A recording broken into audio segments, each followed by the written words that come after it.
Welcome back, guys. Icetime here with another video in our Blender Beginner series. Today we have Volume 4, which is Inset Faces.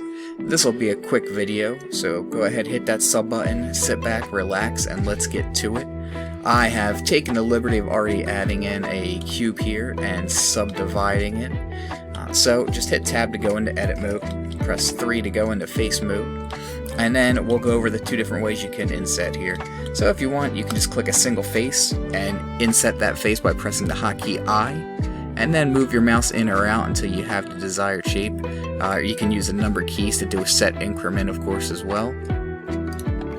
And that's your basic inset there. Once you do that, you can manipulate these new faces any way you want. So maybe you just want to drop this face down. You can do E to extrude, move it down, and now you got that little pocket you've created there. You can do it a different way if you want to as well. You can hold Alt and click the edge here, select all the outer faces. Maybe you want to bring those up instead. Either way works, whatever you're looking for. Now that's for insetting an individual face. You can also inset multiple faces at the same time. So we can select all 4 faces here, and if we press I to inset, right now you'll see they're all insetting as one face. Or if we want them all to do unique faces, we can press I again to toggle each face individually and move our mouse in and out.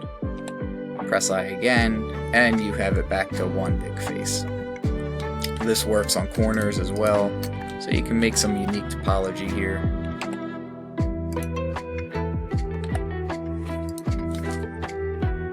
And that's it, guys. That's insetting faces. So, like I said, very, very quick.